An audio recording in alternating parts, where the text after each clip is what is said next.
공천 작업이 본격화할수록 이를 둘러싼 신경전과 잡음은 계속 새어나오고 있죠. 최근엔 민주당 이재명 대표가 일부 중진급 인사에게 전화해 직접 불출마 요구를 한 것으로 알려지면서 적절성 시비가 일고 있습니다. 오늘 아침 민주당 박성준 대변인은 이재명 대표의 전화가 총사령관으로서 예우 차원이라고 설명했습니다. 그러면서 과거 한동훈 위원장이 마포에서 김경률 비대위원의 손을 들어준 걸 지적했는데요. 들어보시죠. 이번 전쟁이라고 하는 것이 이제 4월 10일 총선 아닙니까? 거기에서 총사령관이 최전선에서 얘기하는 것처럼 싸울 수 있는 분야와 여러 가지 이제 고려를 하는 거 아닙니까? 전략 고려도 하고 임무를 어떻게 할 거냐에 대한 부분도 있지만 후방에 대한 것도 고려를 해야 되는 거 아닌가요?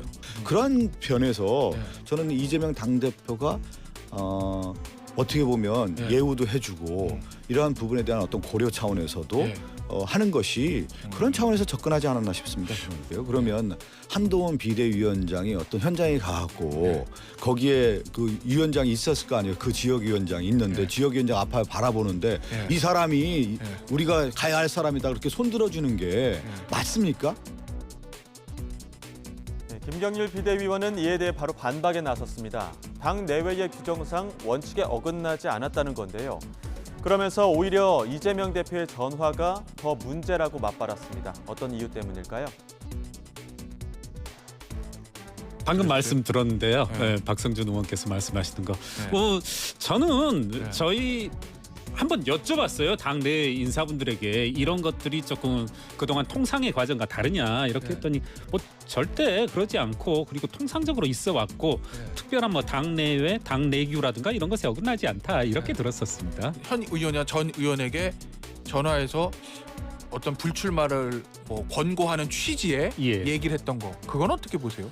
뭐 그게 오히려 부적절하지 않나. 그리고 그게 오히려 공개적인 과정을 통해서 이루어졌다라면 저희처럼 문제되지 않을 수 있는데 다 이른바 비명이라 불리우는 분들이 있잖아요.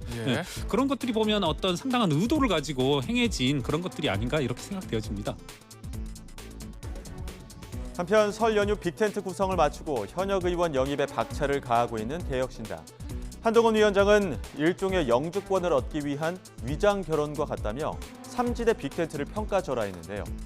이낙연 개혁신당 공동대표는 지금 이런 상황이 생긴 원인부터 되짚어봐야 한다며 신당을 겨냥한 공격이 거대 양당답지 않다고 지적했습니다. 그러면서 한동훈 위원장을 향해 검사 냄새를 좀 뺐으면 좋겠다며 강한 어조로 비판했습니다.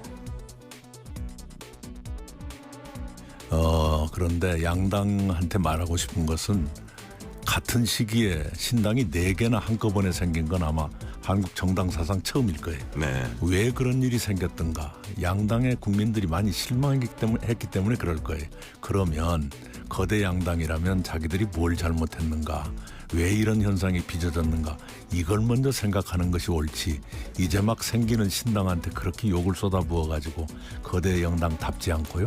우리 한동훈 위원장은 제발 검사 냄새 좀 뺐으면 좋겠어요. 무슨 뭐 위장 결혼이 어쩌고 영주권이 어쩌고 꼭 검사 같은 얘기만 계속하고 있어요. 한편 개혁신당은 통합 이후 정체성 논란을 빚고 있죠. 특히 이른바 젠더 갈등으로 이준석 대표와 각을 세워왔던 류호정 전 의원이 합류하면서 이 대표는 스스로 입장을 밝혀야 할 분들이 있다고 말하기도 했는데요. 오늘 아침 류호정 전 의원이 직접 인터뷰에 나섰습니다. 이질적인 조합이 합친 만큼 먼저 태도를 바꾸겠다며 갈등보다 공존의 태도를 강조했습니다. 이준석 대표 좋아하십니까? 네, 저는 이준석 대표 그리고 뭐 이낙연 대표님 그리고 지금 금태섭 대표님 다 사랑합니다. 지금 갈등이 좀 있잖아요, 사실은. 아니 저는 그렇게 있진 않고 지금 아마 좀 이질적인 조합이 이제 다 합쳐졌잖아요. 그래서 제 생각에는 지금 뭐 한 주 다음 주 정도까지는 각자의 지지층에게 이렇게 좀 설명하는 시간이 좀 필요한 거라고 보고 있어요. 사실 또 이제 뭐 여기저기서 뭐 젠더 갈등을 염두에 두고 양당이 아마도 뭐 가장 그 개혁신당이 다시 도로 분열하기를 바라고 있을 거고 언론도 뭐 그런 헤드라인을 염두하고 이제 저에게 많은 질문들을 좀 해오시는데 저는 응할 생각이 없습니다. 그래서 오히려 지금 저도 먼저 이렇게 태도를 바꾸겠다고 나오고 있는 거고 그래서 적어도 이렇게 좀 첨예한 갈등일수록 오히려 절제하고 공존하려는 태도를 제가 가져야겠다 생각하고 있습니다.